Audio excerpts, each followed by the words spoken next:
And now it's time to begin the Gen 5 Pokemon films. This first entry is unique in that it actually has two different variants: Pokemon the Movie Black, Victini and Reshiram, and Pokemon the Movie White, Victini and Zekrom. It's a strange phenomenon, to say the least, but does it manage to...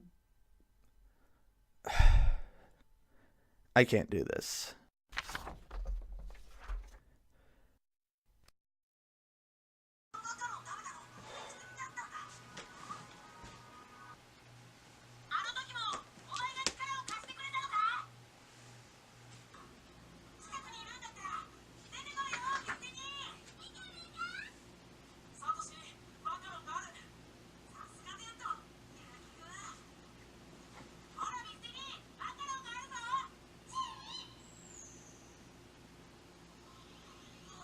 This movie is boring as shit. I kid you not when I say that this might be the most uninteresting, by-the-numbers film I've ever seen. It almost seems impossible that an action-adventure film could be this lifeless and unentertaining. It has no unique ideas to add whatsoever, and follows the Pokemon movie formula to a fucking T. Flashback to event related to the main plot. Ash and friends meet a cute legendary with a unique power, which is cheating, by the way. His power this time is literally setting your Pokemon to hacks mode. Quest to help cute legendary Pokemon do something.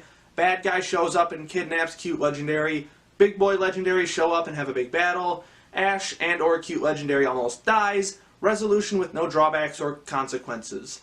And on top of that, nobody in this film has any personality whatsoever.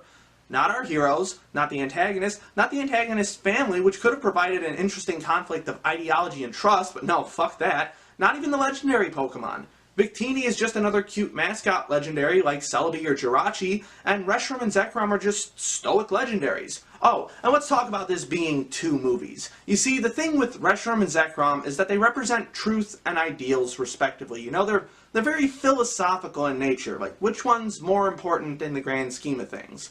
So I thought that maybe, just maybe, they might have been able to do something interesting with that for these movies. Not only do they not do that, but they don't even change the dialogue between the two movies except for the names of the Pokemon, so it just feels like copy-pasted bullshit!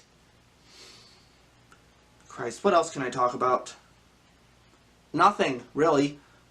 The animation is cheap as fuck and only occasionally looks decent when something's exploding or we get the very rare decent battle cut. Oh, by the way, Yo-Yo Shinari, how's that make you feel that he wasted his time on this fucking movie?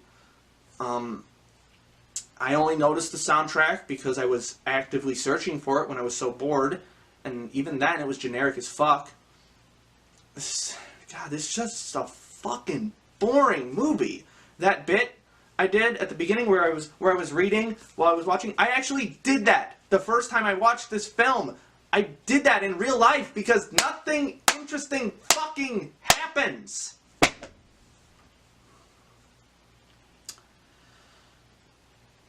There's this question I've been asking myself lately about whether it's better to be a film with terrible ideas executed poorly or a film with no ideas executed in the blandest way possible.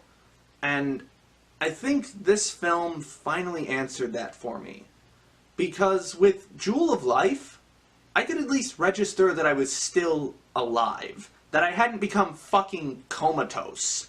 There was some kind of idea behind that movie. A really shitty idea, there's no doubt about that, but at least it had some kind of pulse. This movie is dead on arrival. A soulless cash grab with no new ideas to add whatsoever. And the fact that it's two movies of this fucking nothingness, makes it feel all the more corporate and terrible. I know I've said it a lot this month, but I'm pretty sure this time that this is the worst Pokemon movie of all time.